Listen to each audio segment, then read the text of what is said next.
senen, bikin suntuk, ya kan?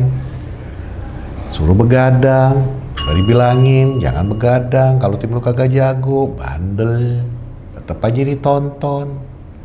Harusnya udah keempat. Harus udah masuk di Champions League. Ini malah sekarang dipantatin lagi sama yang kemarin kita makan, Liverpool.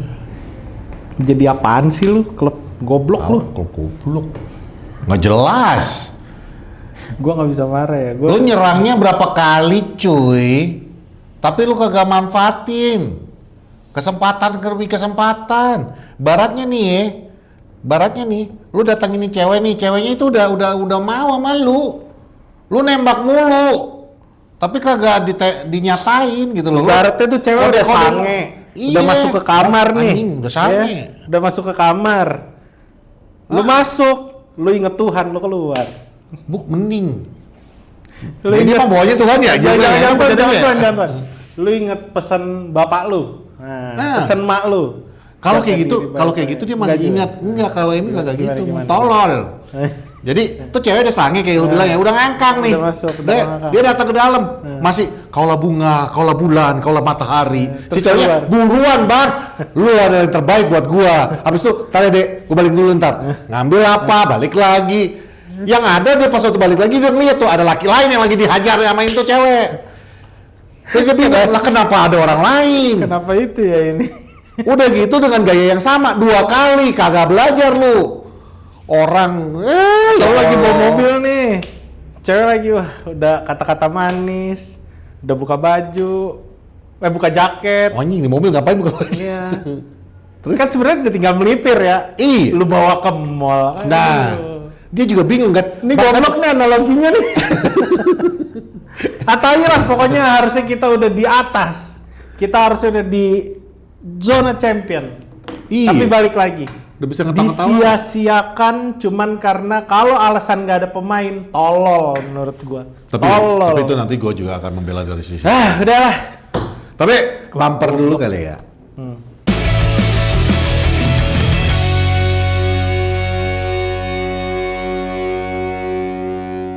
Kembali lagi di Poro Salam bersama saya Paswek dan Raymond yang bukan siapa-siapa. Gue lagi nggak suka sama Manchester United. Lu Ramon Ugarte aja udah. Nggak mau gue. Asli tuh orang nggak jelas gunanya. Ugarte nggak jelas, Dalot nggak jelas, even Len Yoro. Yoro gue nggak bisa salahin. Nggak bisa salahin kayak gimana lu? Berantem aja sama gue. Gue bisa salahin. Gila. Tapi gue nggak bisa salahin sepenuhnya Yoro. Gol kedua dan gol pertama. Anjingnya itu yang gue bilang tadi di opening. Lu kebobolan dengan cara yang sama di 2 kali. Lu kagak nonton apa ya? Rodgers rata-rata golnya tuh begitu. Pressing. Maksudnya tuh selalu ngambil dari sayap, masuk ke tengah, bola diperisi ke tengah. Tipikal winger, winger. Kayak zaman dulu tuh Arjen Robben, siapa yang Damien Duff. Nggak usah jauh-jauh, Ashley Young. Iya, Ashley Young. Nah, Tom Cleverley juga. Iya. Maksudnya, tapi khususnya Rodgers nih, lu pasti nonton dong pertandingan mereka yang sebelumnya kan. Iya. Nah, lo analisa dong. Iya, dan rata-rata golnya mereka itu semua rata-rata dari Rodgers nih akhir-akhir nih. Aston Villa itu rata-rata patokan ke Rodgers nih. Yeah. Dan gol-golnya itu semua begitu.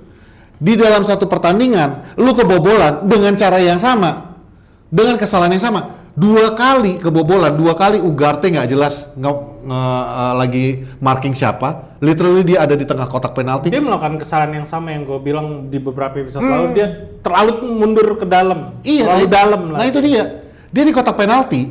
Lu ngapain? Lu nggak ada guna. Lu nggak marking siapa-siapa. Yoro udah ketinggalan nih. Kalau misalnya lu ada di kotak penalti, lu keluar bantu Yoro.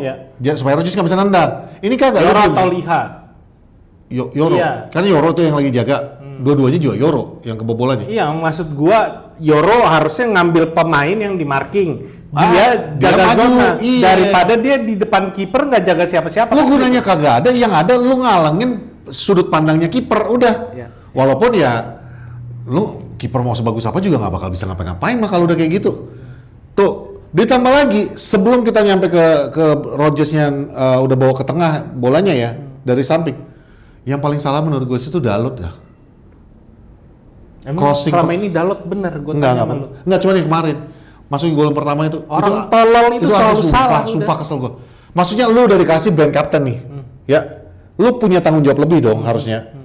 Itu sebelum dapat dari Rodgers tuh siapa ya yang bawa bola ke ujung? Gue masih inget banget tuh. Itu bola masih di bawah satu langkah lagi ke depan, dan lu udah berhenti duluan. Makanya bisa crossing. Itu Tielemans. Iya, Tielemans. Yeah. Dia bisa sampai Tielemans. Antara Tielemans atau ya Onana lah. Ya. Yang di sisi. Kayaknya Tielemans. Tapi Tielemans tuh masih majuin bola satu kali lagi, dia udah berhenti dan dia cuma santai aja, makanya bola ke crossing, makanya bola nyampe ke Rodgers, makanya kejadian Euro harus dan ditambah lagi Ugarte nggak cuma di masalah gol, menit ke 10 kalau nggak salah, banyak banget, astagfirullahaladzim. Ini orang gunanya apa coba? Nggak heran gua pas waktu Ruben Amorim pindah ke Sporting, masuk ke Sporting, salah satu yang pertama dijual ya si Ugarte kan. Asli kesel gua. Anyway, kita sekarang lagi ada di Galau Cafe di Garat 168. Pas banget ya. Jadi kalah MU kita ke Galau gitu ya. Galau dulu bentar. Udah kemarin seri, nggak jelas. 4 sama, tae. Kita mungkin minta maaf karena kemarin nggak sempet take karena Patrick sakit. Nggak, gua pulang dari Penang, cuman pesawat gua delay. Ya, tapi kan lagi sakit kan, gue juga lagi nggak enak badan. Kalau gue syuting sendiri, terus kameramen Arsenal juga lagi ada preview kerjaan, jadi lagi diperiksa dia. Kita lost 1 episode. Tapi ya udah, hari ini kita ada di Galau Cafe di Garat 168. Kita mau ngebahas semuanya buat kalian. Ya. Lanjut, Pet. Ya, intermezzo aja. Saya tepuk tangan dulu buat kameramen Arsenal yang kemarin setelah review kerjaan dapat nilai lumayan bagus semua ya. Oke, bagus. Dia udah panik. Jangan. Bego ya? Ya nggak apa-apa dong. Artinya kerja lu bagus. Oke. Nggak seperti MU maksud gua, itu bridging gua tadi. Kalau kameramen Arsenal pekerjaannya selama 1 musim ini bagus. Ya harus gitu dong, kan ini pekerjaan. Betul. Lu profesional, dibayar mahal. Lu harus kerja. Enggak tiba-tiba lu nyuruh abang lu pakai baju kaos free maino berdiri di pinggir lapangan. Oh, ini crossing kemana-mana. Iya. Enggak, karena gua tadinya sebenarnya nggak mau ke sana, cuman jadi keinget gua karena kita ngomongin masalah profesional. Iya loh, maksud gue ini orang-orang yang dibayar bahkan gajinya itu kalau disetarain di Jakarta ya, gaji bos, semua gaji bos. Lebih lah bos. Lebih, ya maksud gue ini pekerjaan lu. Kenapa lu nggak melakukan hal yang semestinya, dan itu badge yang udah lama disandang sama orang-orang yang ingin punya trofi di tahun itu, di musim itu, orang yang mau berjuang. Kalau nggak ada, kalau apa ya menurut gue ya, visi misi nggak sama, ya cabut aja menurut gue, jangan main di MU. Masih banyak klub tuh, Napoli tuh. Nih. Lu ke Napoli aja mendingan tuh, pada jago semua main MU ke sana. Sorry, tadi lu ngomong gua sampai ngitung. Apa? Ini gua ngambil yang paling rendah ya. Iya. 60.000. 2M. Ini 60.000 per pekan. Iya. Per pekan. Per minggu ya. Per minggu. 60.000 ini gajinya yang kayak Eden Heaven. Miliar. Itu udah 1,2 M per minggu. Artinya dalam 1 bulan lu 4,8. Iya. 4,8 M dan lu malas-malasan kerja. Hoi, kita yang bayar video cuman 35.000. Kesel. Lu nggak mikirin fans tuh banyak hadir ke stadion, bayar tiket. Mereka ada mungkin yang bolos, yang shift malam mungkin bolos, atau mungkin yang lagi nggak ada duit pinjem temennya, gue nggak tahu deh. Tapi Old Trafford selalu penuh. Kenapa nggak pernah kalian memberikan sesuatu yang lebih, sama seperti pendahulu kalian gitu loh, yang melakukan sesuatu yang bener-bener main bola tuh ya emang tujuannya jadi yang paling top gitu loh. Enggak, kalau passionnya sih, kalau kemarin sih gua nggak bisa protes juga ya. Kita kalau yang lawan apa sih kita kemarin? Bournemouth. Bukan Bournemouth. Kemarin. Ya itu Aston Villa. Kalau gua ngeliatnya gini, gua masih kasih apresiasi. Oke, lu work. You try your hardest. Lu work. Cuman yang gua nggak bisa terima adalah you have so many chances. Ngerti nggak? Be more efektif loh. Lu latihan ngapain? Itu yang bagi gua ya. Literally Aston Villa itu nggak punya kesempatan loh, Mon. Kita tuh nge-press Aston Villa itu dari awal, high pressing dan bagus.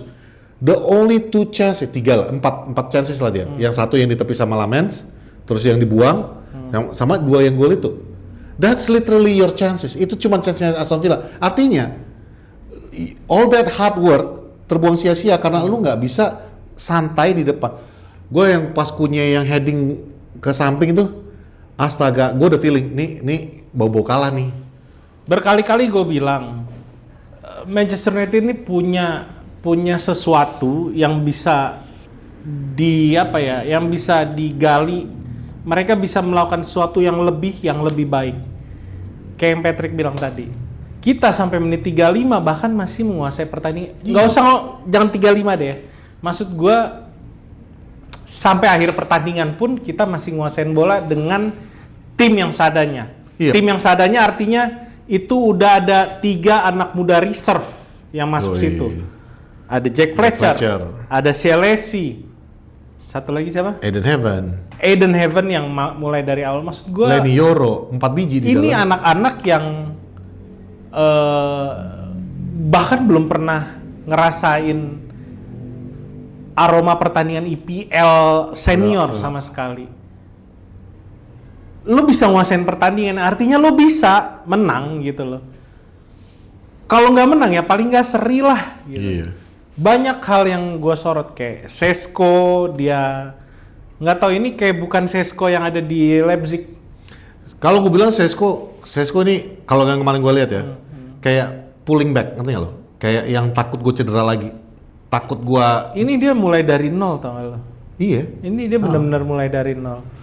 Kalau lo lihat dari segi statistik, Manchester United angka nggak pernah bohong. 57 banding 43 itu kan berarti udah nguasain pertandingan. Passing 300, hampir 400 berbanding 290. Ya karena mereka nggak pegang bola. Nggak megang bola. Aston Villa ya benar-benar menerapkan sepak bola modern di mana ya kalau kita counter harus efektif. Harus jadi. Yang which is itu dilakukan sebelumnya sama Manchester United. Nggak ada yang salah sama sistem. Mungkin kalian nyalain Ruben Amorim kenapa ngeganti back instead of Zirkzee aja yang masuk, Sesko aja diduetin sama Zirkzee. Banyak hal yang kita nggak bisa ngelihat di dalam lapangan yang jadi penilaian pelatih. Tapi nggak bisa memungkiri kalau sistem itu berjalan. Kalau permainan itu enak kita ngelihatnya. Liha yang dari kemarin lo bilang, gue juga sempat bilang, kalau emang nggak ada pilihan ya Liha naikin ke atas, toh dia udah bisa jadi DM. Dan kemarin dia membuktikan dia bagus, dia bisa megang bola. Kita berbahaya loh ketika Liha megang bola. Distribusi bolanya juga malah bagus. Ketika Bruno keluar, gue malah ngeliat serangannya lebih rapih nih, iya nggak? Nggak ada bola-bola aneh yang crossing kemana, dan jelas arah serangannya. Tapi kenapa nggak ada yang bisa ngelihat Kunnya, Kunnya masuk, Zirkzee masuk. Pas Dalot bawa bola, Dorgu bawa bola, nggak ada yang bisa ngelihat, kasih true pass. Salahnya apa? Kalau lo offside, ulangi lagi, pasti ada kesalahan. Ini yang dilakukan sama Manchester di zaman dulu. Kita sering bola-bola kayak gitu dari Paul Scholes, Ryan Giggs. Ronaldo offside dalam satu pertandingan berapa kali? Bisa 6, 7, 8 kali. Tapi ketika dia dapat kesempatan jadi gol, kenapa nggak melakukan itu? Bolak-balik setup, dan si tolol yang ada di kanan yang jadi winger kita kemarin, begonya bukan main anjing. Sebel banget gua. Ya gua bukannya gini loh man. Yang kalau masalah substitusi kemarin, kali ini gua nggak terlalu banyak protes. Ya. Nggak ada pilihan. Ya itu dia satu, lu nggak punya pilihan. Yang kedua, nanti itu yang gua mau angkat juga nanti di terakhir. Yang kedua, ya pilihan yang ada pun tidak akan memperbaiki keadaan.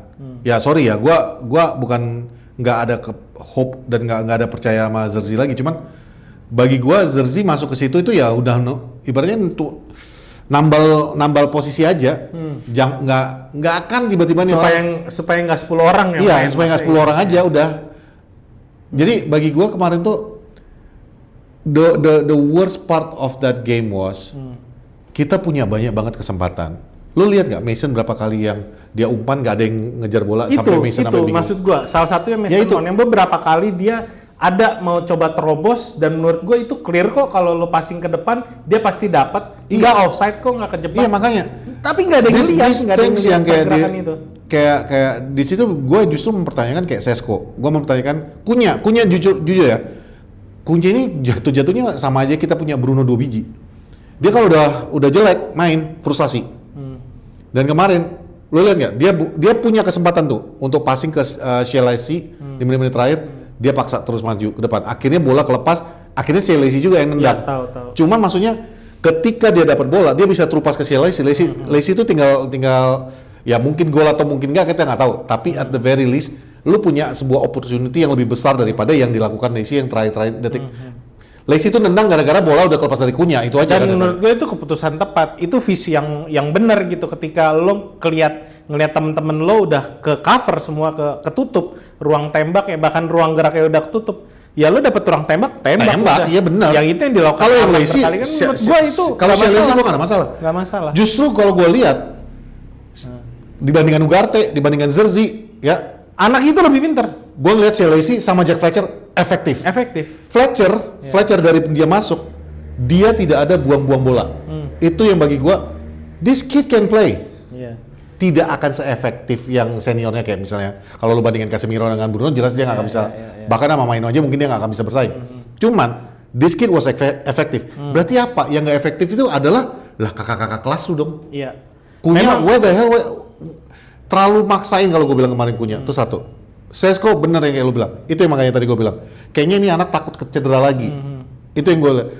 Yang bahkan yang kan ada itu yang crossing dari kanan, gue lupa siapa yang crossing, yang dia Bruno tinggal tap in. Dia sliding memang. Tapi kayak Mason Mount ya. Tapi kayak ditarik gitu loh kaki. Apa dia nggak kayak gue hajar lah pokoknya apa ceritanya. Jadi bagi gue telat.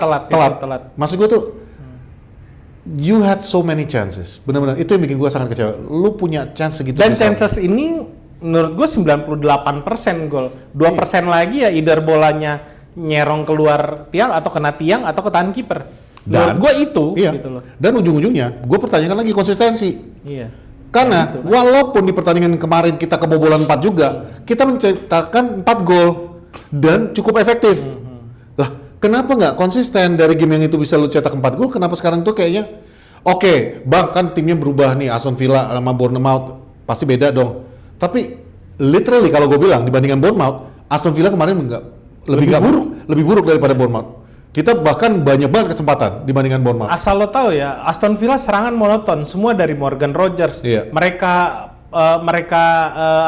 stuck serangan dari tengah dari Amado Onana. Mereka stuck lagi. Mereka benar-benar main long ball, ngandelin Oli Watkins. Itu aja terus tiga siklus itu diulang. Dan itu menunjukkan sistem works. Iya, berarti kan mereka juga udah sebenarnya mereka frustasi gimana sih cara bongkar pertahanan MU. Tapi ketika Morgan Rogers bawa bola, Yoro nggak efektif di situ ngebawanya. Dia sempat dikomen sama Gary Neville kalau kenapa lo nggak sebagai back orang terakhir, back tengah, ya lo ambil itu bola. Kenapa lo kasih jarak gitu loh? Itu udah basic banget menurut gua. Dan itu ketemu formulanya. Oh, sisi ini nih lemah. Ya bola diarahkan Morgan Rogers, dia berapa kali ketutup akhirnya sama Dalot, ketutup akhirnya sama Eden Heaven, bahkan Ugarte juga sempat. Cuman itu diulang-ulang akhirnya mereka bisa memenangkan pertandingan. Maksud gue itu konsistensi. Dan gue nggak tahu kenapa ini balik lagi kayak ya ini komposisi tim yang sama. Lo ngelihat bench itu isinya anak reserve. Tapi ketika lo ngelihat di pertandingan di lapangan semua kayak berusaha gue bilang mainnya nggak simpel gitu loh, Pet. Yang ibaratnya yang dari tadi kita omongin, bahkan ini musim lalu kita udah ngomongin simple passes, simple football lo main. Mungkin ya Amorim tuh harus ngomong gini sama pemain. Pakai prinsip ini aja Bang Amorim. Keep it simple, stupid. Iya. Karena literally kemarin ngomongnya depan muka Dalot tapi iya benar. Sambil gampar. Enggak. Ngomongnya ayo tim ngumpulin tim semua kan. Terus Dalot sini. Tarik di depan muka. Keep it simple, stupidnya. Ngerti nggak kalian? Nah iya benar. Sambil karena kayak kemarin gue lihat ya. Ngapain bola di lambung padahal udah tinggal bola datar kasih. Gitu aja Mason Mount juga pasti dapat gitu loh. Yang gue bingung yang Ugarte dong. Dalot lari ke sana. dia mau umpan ke ini pemain profesional ya. Yang ibaratnya kayak tadi kita hitung di atas MM-an nih. Gue yakin lu juga bisa tuh Mon, masing cuma kayak gitu doang. Iya, menurut gue itu udah mental mediocre. Iya, lu nggak bisa. Lu bisa buang bola nggak jelas kayak gitu. Iya, itu udah. No, bagi gue one of the worst player tadi malam itu adalah Emmanuel Ugarte. Don't get me wrong, lu boleh cek episode salah. Gue suka sama Emmanuel Ugarte, gue suka fight-nya dia. Masalahnya, ini udah 3 kali pertandingan, ya dia itu ancur-ancuran menurut gue. Gue juga ngomong kayak gini. Di belakang otak gue nih teringat omongan Scott McTominay di interview yang terbarunya yang dia mengatakan bahwa pemain ketika keluar dari MU mereka itu mendapatkan menit main yang lebih banyak, akhirnya bisa menumbuhkan rasa percaya diri. Bukan salah di MU-nya, tapi memang di MU itu lu harus berjuang untuk mendapatkan poin menit main di situ kan.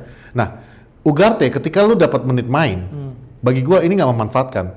Jadi nggak bisa yang gue bilang bahwa Ugarte nggak punya kesempatan. Lu punya kesempatan kok. Tapi emang lu udah mediocre aja ini. Bagi gua salah satu yang has to go, salah satu bahan menurut gua yang has to go adalah Ugarte. Karena dia di situ. Ugarte apa Dalot? Kalau Dalot gua nggak yakin akan dijual mau. Nggak, gua udah bilang dari musim lalu itu orang harus keluar dari. Emang harus keluar, tapi gua nggak yakin MU akan jual. Apalagi kemarin setelah gua ngelihat dia yang jadi kapten. Berarti peran dia di dressing room gede.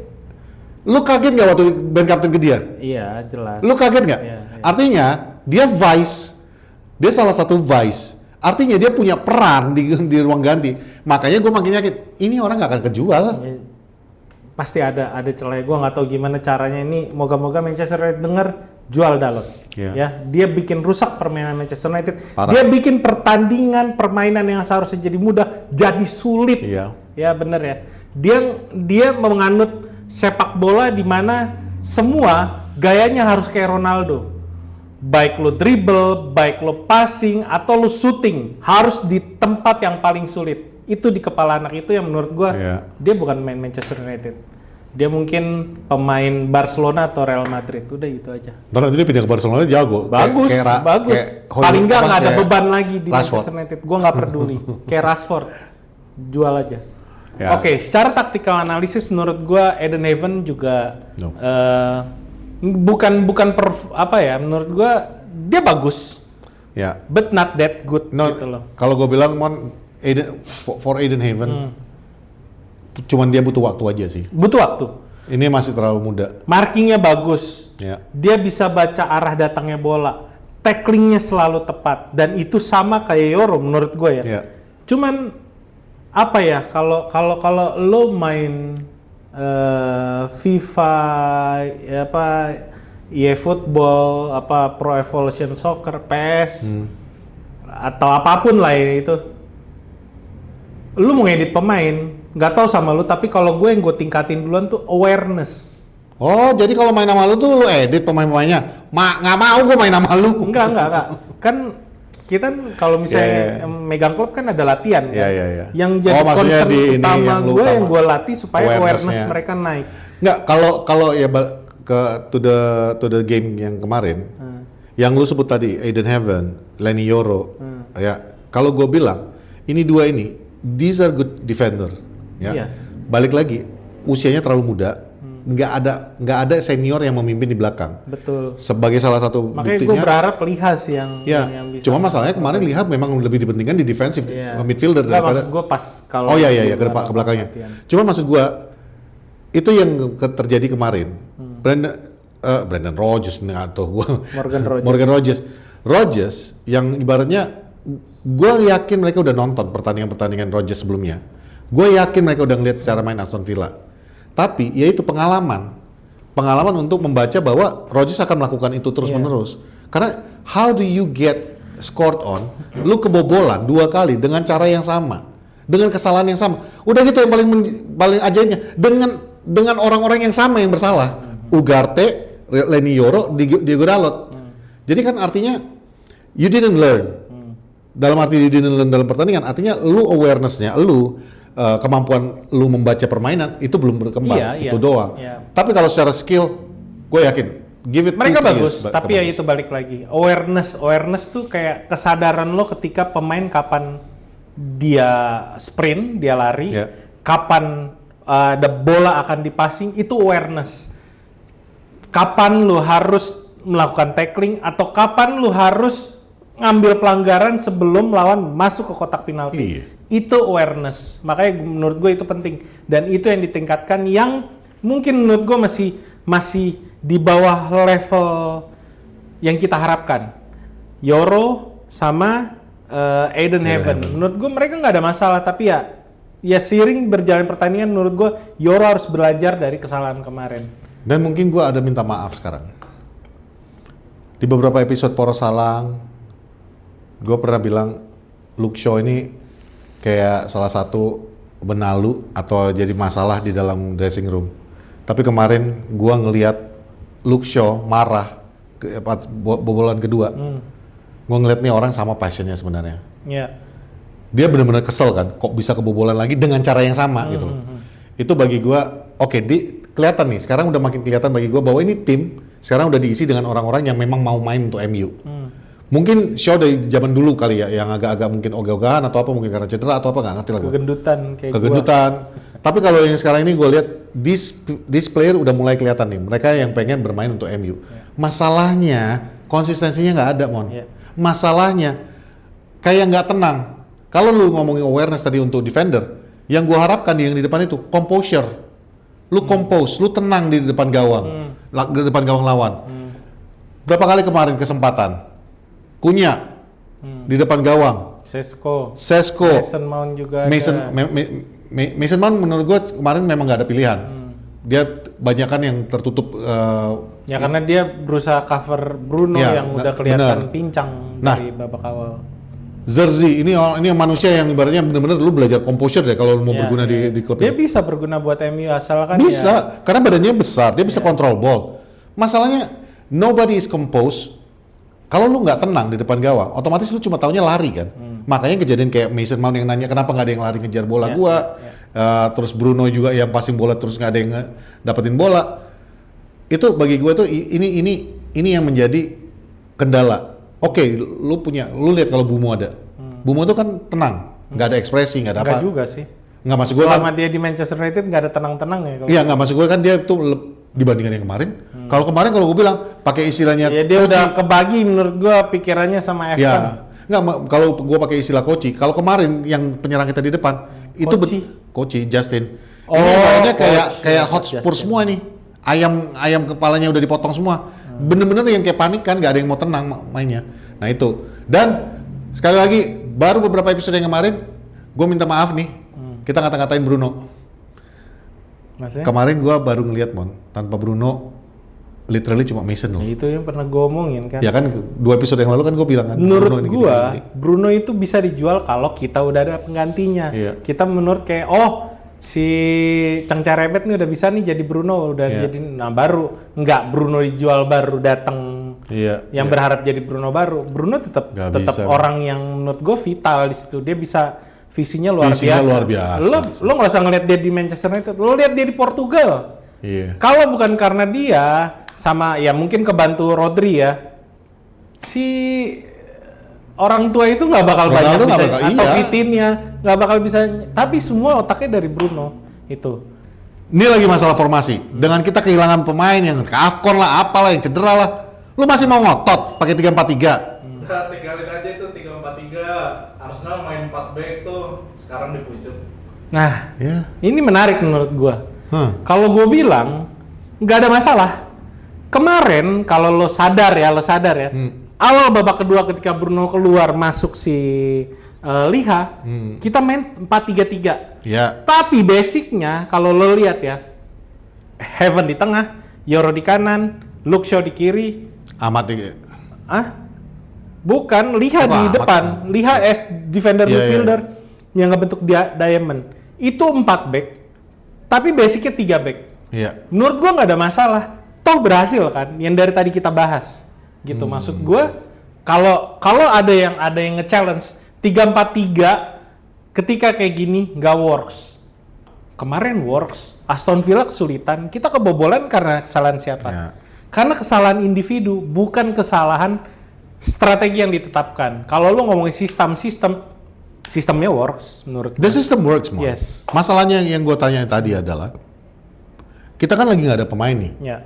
Kita udah pasti kehilangan Mas Rawi, Ahmad, sama Buemo sampai Januari. Januari tanggal. Kecuali Ya, mereka ke Bali pun. Kecuali mereka nggak lolos. Ya, Seperti doanya impor. Susah. Buemo pasti lebih panjang nih. Kalau tadi Onana kipernya bisa jadi Buemo pulang cepat. Bukan. Maksud gua Kamerun sama Pantai Gading tuh ketemu satu grup. Iya, jadi salah satu pasti ada yang pulang dulu. Ya sama aja. Oke, balik lagi ke 3-4-3. Menurut gua gini. Kenapa gua bilang nggak masalah? Itu kalau lo lihat benar-benar itu works. 3 back di belakang ketika Bruno keluar masih nggak ada masalah. Lihat di tengah. Pertanyaannya adalah sampai kapan mau bertahan tanpa ada Bruno? Ini udah Desember, Januari. Ini berat. Itu harus cari pemain defender midfielder. Ini berat. Yang punya visi, nggak usah jauh-jauh. Elliot Anderson dikasih harga 70 juta, bayarin 80 juta, tebus. Tapi masalahnya menurut gua, masalahnya yang mau ditebus 65 itu Semenyo. Ya, nggak ada masalah. Ini yang menarik. Which is gua sih nggak problem ya, karena kita butuh posisi itu. Menit ke 84 ya, Yoro ditarik. Yang masuk siapa? Sialesi. Works nggak? It works. Maksud gua, lo narik back, ganti pemain sayap, sistemnya tetap berjalan. 3-4-3 ini tetap berjalan. Tapi yang orang nggak sadar sebenarnya di belakang tuh 4 back. Itu yang dilakukan Arsenal. Makanya gue bilang kameramen Arsenal nih kayaknya nggak nonton, dia bercuman kayak kalau gol udah teriak aja udah. Kagak. Kameramen Arsenal. Atau dia nonton anak-anak fans Arsenal yang cewek-cewek kan. Kameramen Arsenal kalau lu perhatikan, ini for your information juga ya. Lebih sering nonton MU sekarang daripada nonton Arsenal. Arsenal main hari Sabtu, hari Minggu dia datang nobar. Kemarin dia nanya-nanya ke gua, "Bang, menurut lu gimana nih, Bang? Bang, menurut lu gimana kalau Bruno?" Ya, semua gua jawab dong, ya masukin ya defender midfielder yang bisa main ya lihat. Ada pergantian di menit 73. Yang masuk siapa? Fletcher sama Zerzi. Mason Mount nggak didorong ke depan kan sama Cunha? Enggak. Cunha bolak-balik mereka didorong ke depan. Cunha bolak-balik ke depan gantian sama Zerzi. Kenapa dimasukin Jack Fletcher? Karena dia punya atribut bertahan yang bagus. Masalahnya dia nggak pernah main di level EPL di tengah-tengah di tengah-tengah musim kayak begini lah ya. Jadi kemarin gue ngeliat dia ada kesusahan ketika bola dipegang sama Onana. Jadi dia kayak lari ke sana kemari, tapi tujuannya jelas. Dia rebut bola, passing segera ke pemain terdekat. Simple football. 3-4-3 itu bisa jalan, lo main cepat, simple football. Ditarik Yoro di menit 84. Balik lagi on track, kita bisa lagi megang bola. Menurut gua nggak ada masalah sama 3-4-3. Dan ketika Sialesi masuk, jujur gua puas banget. Jadi enak kan? Ini bocah. Si tolol itu jadi cuma tinggal ngambil ini kan, Sialesi yang kerja kan? Sialesi bagi gua bocah kecil kayak gitu lebih ngambil tanggung jawab kemarin daripada Diogo Dalot. Itu maksud gua. Diogo Dalot anjing. Goblok. Kalau dari Sialesinya gua agak percaya lah ya. Yang kalau dipikir-pikir gue jadi bertanya kenapa kemarin pas waktu lawan Bournemouth nggak diturunin aja Sialesi ya. Mungkin lebih ada efektifnya daripada si Zerzi. Cuman ya itu balik lagi kita kan berandai-andai kalau kayak gitu. For me yang gue jadi pertanyaan, yang jadi concern gue adalah sekarang Januari ini lu belanja pemain siapa? Apalagi dengan rumor mau ngambil Semenyo segala. Ya kita butuh Semenyo. Tapi gue masih lebih mendingan datangin Anderson daripada Sialesi. Daripada si Anderson Brazil. Bukan, jangan. Udah lewat masanya. Maksud gue itu gini loh, Mon. Kan kita dari kemarin tuh udah fokus nih. Defensive midfielder kita jelas butuh. Apalagi dengan keadaan Kobbie Mainoo sekarang seperti ini. Nah, ini lu ngomongin Kobbie Mainoo. Yang menurut gua sekarang anak-anak muda ini lagi jadi bola panas nih. Anak-anak muda di Manchester United ini ada Kobbie Mainoo, ada Aiden Heaven, ada Leny Yoro, kemarin Sialesi masuk, ada Jack Fletcher, dan yang terakhir itu Chidobe sama Harry Amos. Dan kita tahu nggak ada pemain muda yang abadi di Manchester United. Sedikit sekali dari setiap generasi paling cuma 2 atau 3 pemain yang diangkat. Dan terakhir itu zaman Ferguson lewat, paling 1-2 pemain yang diangkat, bener kan? Ya. Menurut lu untuk sekarang Ruben Amorim 3-4-3 benchmarknya apa dan pantas nggak mereka tetap bertahan di Manchester United? Kita ngomongin Kobbie Mainoo dan yang lainnya. Oke. Gua pribadi, gua setuju dengan apa yang disebut Ruben Amorim di interview yang terakhir. Pemain-pemain muda di MU ini terlalu privilege. Kita harus berhenti. Sepakat. Kita harus berhenti memberikan mereka privilege. Ya. Bahwa ya mereka adalah asli orang Manchester. Ya mereka adalah dari reserve academy dan terus seterusnya sampai masuk. Termasuk saudaranya kemarin yang berasa kayak gue paling Manchester nih. Protes ya, gitu loh. itu bagi gue itu udah stop. Kenapa? Gue lebih setuju kalau memang DNA itu diubah. Gue masih pengen lihat akademi pemain-pemain youngster kita itu tembus ke first team karena itu adalah ciri khas Manchester United. Tapi tidak lagi sebagai sebuah privilege. Cakep nih. You earn it. Yes. Kalau lu pantas untuk berada di tim itu, lu akan masuk ke dalam tim itu. Dan nggak mesti kayak dulu kan Class of 92. Udahlah, those memory days yang datang sekaligus 15 pemain naik ke atas, 5-6 orang langsung promosi ke tim first team, itu udah lewat. Toh zaman LVG cuman Rashford. Musim lalu cuma Amas. Jadi why harus dipaksakan? Kalau memang di musim itu nggak ada, ya udah. Karena artinya gini, bener-bener lu untuk nembus first team, lu pantas di sana. Lu harus berusaha Iya. kan? Iya. Nah sekarang yang jadi pertanyaan sama gua, Mon. Hari Amas, memang dari akademi. Cido. Bukan Cido. Ini yang kemarin Jack Fletcher apa semua itu mereka dari akademi. They work their ass up. Cido, lu kan kita ambil dari Arsenal ya? Kenapa lu ikut-ikutan? Iya. Paham kok maksudnya.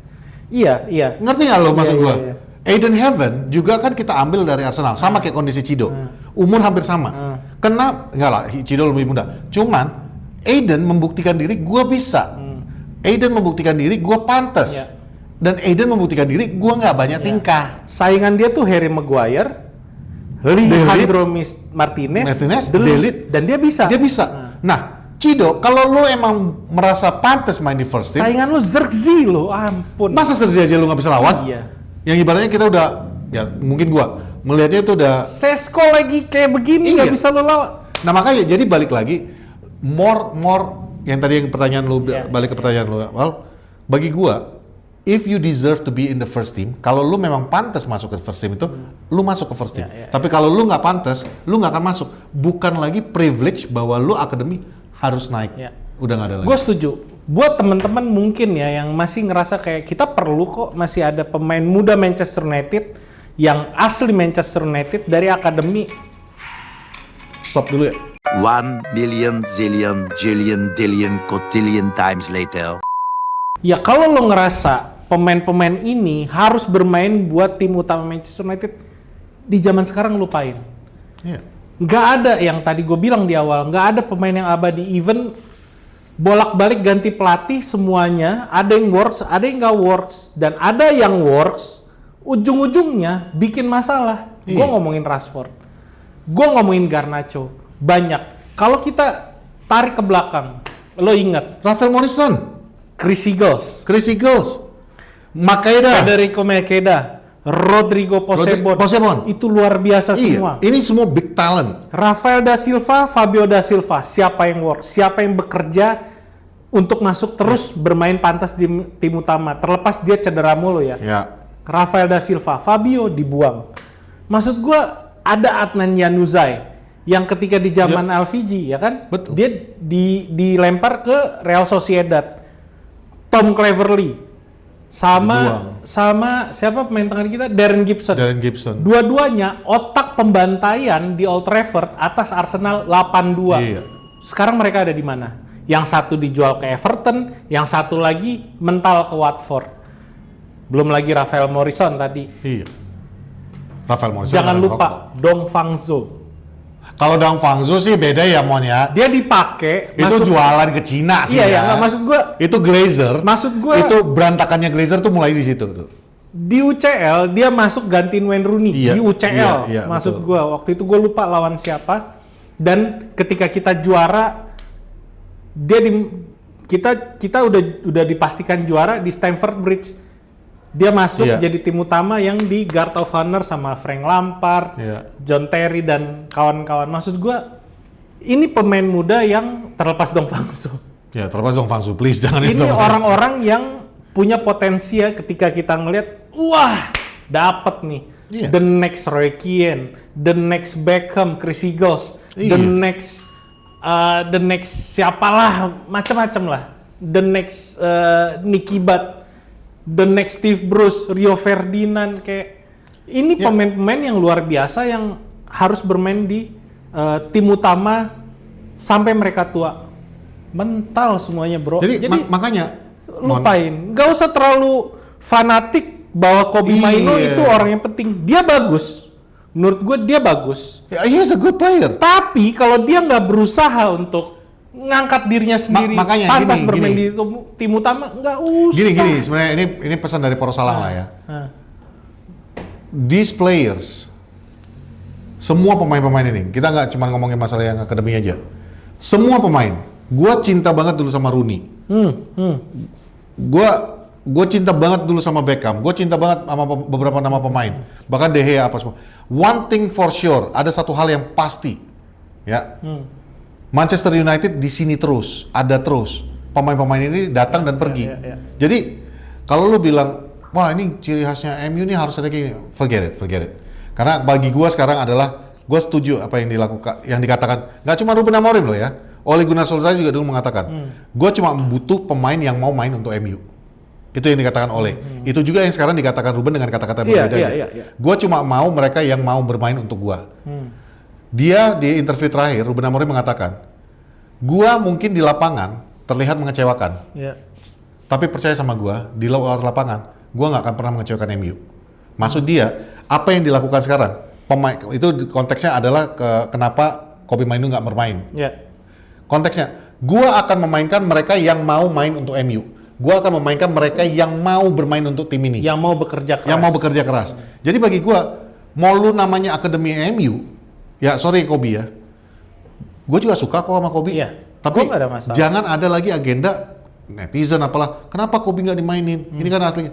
Because Ruben nggak bodoh. Ruben tahu kalau misalnya itu pemain bagus, dia nggak mainin, kan pekerjaan dia yang terancam. Iya, betul. Benar nggak? Iya. Ada alasan kenapa nggak dimainin. Pelatih bagus juga pasti mau main pemain yang siap, yang bagus. Nah, artinya kalau dia nggak dimainin, berarti something wrong. Kemarin gue sempat diskusi kecil. Kemarin itu karena dia cedera, dan itu benar. Cedera, mendadak cedera setelah kejadian abang ya, gue sih nggak percaya Simon ya. Jujur kemarin intermezzo ada ketemu sama teman kita Robert yang kebetulan di Persita juga kan.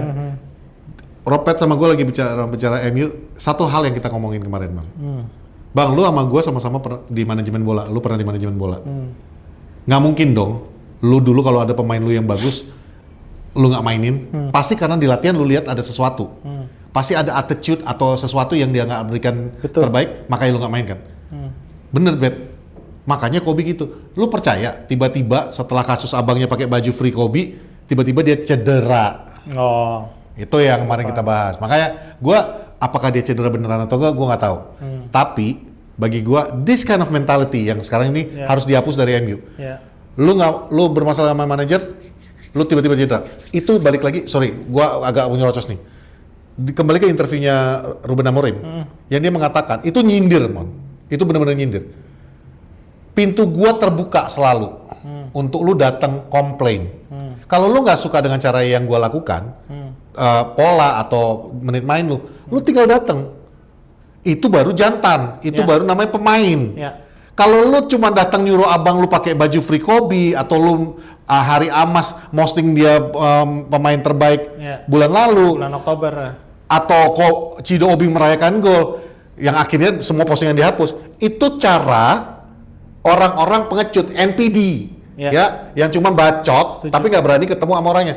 Lu nggak suka, nggak dimainin, lu dateng, kan lu boleh. Lu ingat nggak dulu kasus Sir Alex Ferguson yang disamperin sama Wayne Rooney yang dia bilang mau transfer, walaupun akhirnya digeprak sama Fergie. Cuman itu mental itu udah nggak ada, Mon. Itu mental pemain yang kayak gitu. Gua nggak suka. Rooney datang, lu nggak mainin gua. Rooney datang. Ya efeknya antara lu nggak main lagi untuk MU atau lu dapat main kan gitu aja. Sesimpel itu. Dia membuktikan diri di latihan kalau dia pantas. Iya. Itu nggak lama kejadian itu yang inget gak yang dia lawan kalau nggak salah lawan Watford atau lawan mana yang bola ditaruh ke bawah terus dia tendang, dia mau kasih tahu kalau gua bisa melakukan apaan aja. Iya. Gua bisa nyerang, gua bisa jadi tim defense dan gua bisa jadi orang yang ditakuti sama lawan. Itu pesan dia. Waktu itu memang belum ada aturan kayak gitu ya, jadi kayak rebutan bola gitu lah. Maksud gue, udah kalau lo mau ngambil contoh, nggak usah jauh-jauh ke zaman Wayne Rooney, nggak usah jauh-jauh ke zaman Sir Alex Ferguson. Kita ngomongin Amad Diallo. Yes. Gila lo, itu anak dilempar ke Rangers, nggak kepake. Even sama Erik ten Hag, dia dibuang ke Sunderland. Iya. Tapi jadi apa? Dia membuktikan diri dan dia nggak pernah tuh posting-posting kayak gue juara, gue ini. Dia ngangkat tim itu, Rangers juara Scottish Cup. Iya. Nggak ada cerita Amad Diallo. Sunderland loh, sampai sekarang ini menghargai Amad Diallo. Iya. Apa yang dilakukan dia? Balik di tim utama, ikut latihan, dan dia membuktikan diri di latihan kalau gue pantas jadi tim utama. Itu Instead of lu pasang Dalot di situ. Itu Mon, makanya tadi. Walaupun dia ada marah-marah ya. Iya, tapi itu Mon. Yang tadi yang jawaban yang gue kasih. Tar dulu, dia pernah ngomong sama Ruben Amorim kalau dia mau bermain buat tim utama. Itu mentality loh, Amad Diallo tuh. Bahkan ketika Amorim memindahkan, mungkin kalau udah yang lupa, Amad itu adalah winger, bukan wingback. Dia ngomong kan? Iya. Dia ngomong sama Ruben. Tapi akhirnya dipindahin ke wingback. Iya. Maksudnya itu yang balik lagi ke pernyataan tadi. Mental. Iya. Kalau lu pantas main untuk first team, lu akan main. Kalau lu nggak pantas, kalau sampai Ruben Amorim nggak memasang lu di first team, dia mainkan lu regular, artinya lu yang bermasalah. Yeah. Karena kalau dari interview Amorim sejauh ini gue lihat adalah dia jujur ya, selalu ngomongnya apa adanya. Yeah. Bagi gue, Amorim juga pengen kerja di MU kok, pengen bertahan. Dia sendiri mengatakan, gue pengen 20 tahun lagi. Untuk bisa itu terjadi, dia harus memberikan rapor yang bagus juga dong. Musim ini minimal posisi 7, sesuai kesepakatan dengan manajemen di awal musim. Artinya dia mikirin dong, gue belum nyampe juga nih ke 7-nya. Kalau gue nggak nyampe, berarti gue udah bisa dipecat. Nah, artinya kalau gue ada pemain yang bagus, gue akan mainin. Tapi kalau ada pemain bagus tapi nggak dimainin, artinya attitude-nya yang bermasalah. Udah sesimpel itu aja. Lo balik lagi ke kasusnya Garnacho. Iya. Kemarin tuh gue sempat ngomong kalau gue nge-tweet. Garnacho bilang no problem. Padahal simpel, gue cuma bilang orang nggak ada terima kasihnya nih anak ya. Padahal simpel aja kan. Nggak, MU mungkin gue nggak berharap dia ngomong kayak gitu, tapi paling nggak dia melecehkan klub sebelumnya. Itu kelihatan dari gestur tubuh. Maksud gue dia bagus nih nyetak 2 gol. Tapi apa yang terjadi sama Newcastle kemarin? Dikomplain satu Stamford Bridge. Mungkin orang-orang Indonesia doang yang masih bisa fans-fans di sini doang yang masih muja-muji Garnacho. Gua nggak tahu ya. Sorry. Kalau memang lu masih muja-muji Garnacho, gua nggak ngerti lagi jalan pikiran lu. Itu anak dapat 6 kesempatan chances di depan buat passing, nggak ada yang nyampe. Dia dapat 5 tendangan ke arah gawang, cuman 1 dan itu pun melenceng. Ya karena dia ngerasa dirinya prime Ronaldo, bos. Dan dia udah dikomplain sama Enzo Maresca kalau dia nggak ngikutin game plan. Orang kayak gini mau dipertahankan sama Ruben Amorim, menurut gue ya enggak lah, orang goblok.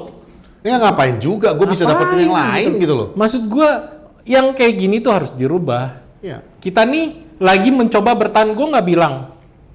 Patrick bilang kita juara.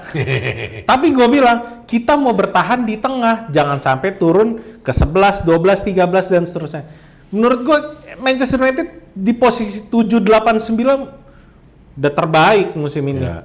Itu kecuali di Januari kita belanja banyak pemain bagus-bagus.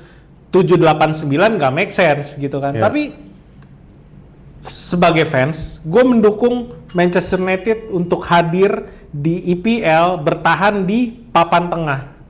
That's it, menurut gue itu udah cukup. Kalau bisa masuk zona Eropa, gila. Keren. Amorim 30 tahun kalau bisa ngelatih Manchester United. Kalau zona Eropa, ini belum setahun loh dia ngelatih MU. Kalau zona Eropa wajib sih. Karena itu sesuai dengan kesepakatan. Iya, tapi maksud gue udah paling make sense ya, bertahan di papan tengah, udah gitu. For me, mungkin biar masalah anak muda ini udah clear ya. Jawabannya udah clear. If you deserve to be in the team, then you deserve to be in the team. Kalau lu memang pantas ya lu akan di tim itu. Nah, bagi gua, yang gua mau ajakin teman-teman warga Poros yang nonton Poros Halal mengubah mindset, termasuk gua loh. Mindset kita itu udah tidak lagi, kita bukan lagi tim glory days yang dulu lagi. Kita sekarang ini kayak kata Emon, kita mediocre. Itu harus kita akuin. Bukan berarti kita udah menurunkan standar, enggak, kita nggak nurunin standar. Kita masih, standar kita tuh masih tinggi, bos. Kita tuh masih pengen juara liga. Let's go fucking mental. Ya. Let's go Kita masih mental. pengen juara liga. Tapi untuk mencapai ini yang maksud gue tuh realistis. Realitanya itu kita sekarang ini ada di sini. Jadi pola pikir kita juga udah lebih realistis. Untuk mencapai sini, kita bangun dulu di sini. Nah, jadi ketika lu bilang, wah, lu udah nurunkan standar lu dong bang, kagak.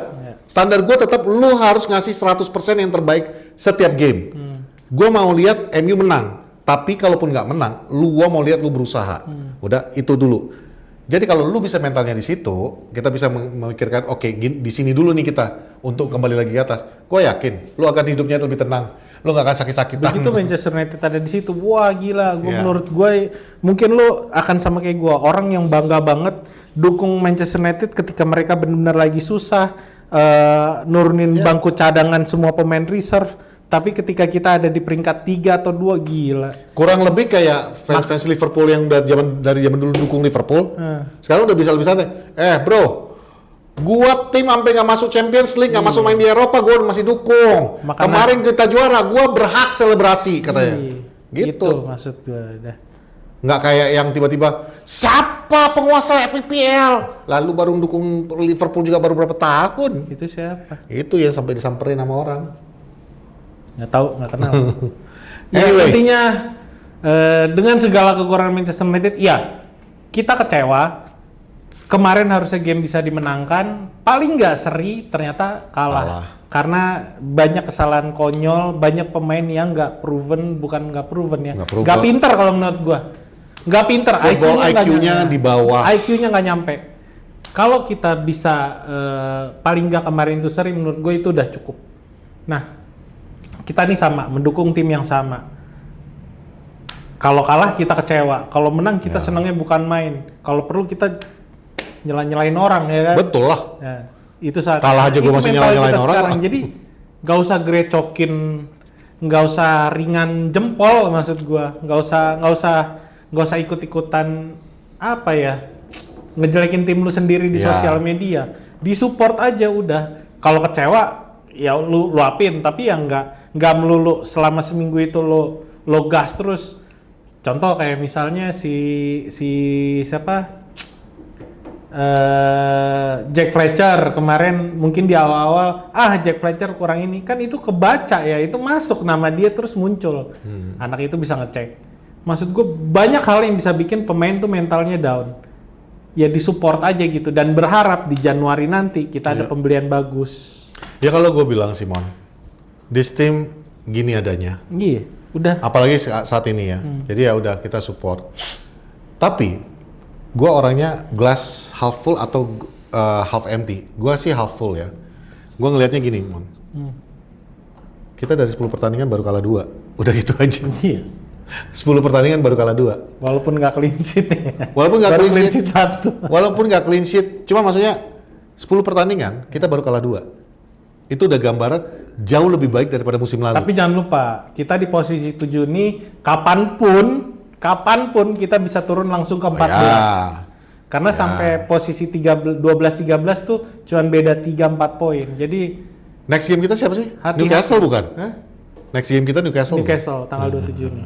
Jadi ya Bang Firsi, main dong. Jadi ya udah, maksud gua ya terima aja sekarang.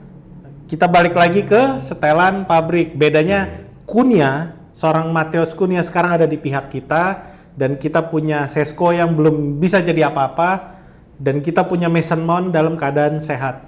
Itu aja. Bruno mungkin nggak akan main di pertandingan berikutnya. Di setiap episode sekarang aku mau mulai memberikan sedikit dakwah, ya. Oke. Patrick berdakwah. Ada aja. Jadi dari omongannya Bang Raymond tadi, aku cuma mau menyampaikan, kita dalam kehidupan itu janganlah terus-menerus melihat ke atas. Ya. Sekali-sekali kau tengok ke bawah agar kau dapat mensyukuri posisi kau yang saat ini. Mensyukuri. Oh, ya. Kira ngeliat ke bawah mencukuri. Enggak, karena kalau kau lihat ke atas terus, contohnya, kawan itu bininya cantik kali wah, rumahnya bagus sekali, mobilnya banyak kali. Kau tidak bisa menghargai apa yang kau punya. Bini kau memang pakai dasteran, baunya pun bau banyak telon, tapi dia setia, dia sayang sama kau. Lalu kau lihat lagi di bawah, istrinya selingkuh, iya kan? Jadi kau mensyukuri istriku gak selingkuh. Belajar bersyukur. Jangan selalu melihat ke atas, sekali-sekali lihat ke bawah. Ya, kayak Liverpool kemarin di bawah dilihatnya ke atas terus kan? Nah sekarang dia di atas, dia lihatnya kita ke bawah. Gitulah kurang lebih. Ya, itu dakwah itu sekarang. Sudah tutup sudah ya. Oke, habis. Ada lagi mau dibahas? Nggak ada lagi. Nggak ada kan? Oke. Kameraman Arsenal dalam waktu singkat akan berlibur. Jadi kalau kualitas video agak berkurang, kau marahin kameraman Arsenal yang minta izin libur sampai tanggal 5 Januari. Tapi jangan khawatir, episode Porosalang tetap akan ada dengan Mimpor. Iya. Ya dengan Mimpor lah. Tapi timnasnya Kan udah kan yang itu udah gak lolos. Oke. Jadi gua Patrick. Siapa Erik? Apa Erik? Gua Patrick. Dan gua Raymond. Dan di belakang kamera ada kameraman Arsenal yang sedang berbahagia dengan gol tunggal Arsenal melalui penalti yang nggak sah. Dipucuk anjing. Dingin nggak? Gokil. Beda 3 poin sama City. Kita Porosalang. Semangat MU. Yo!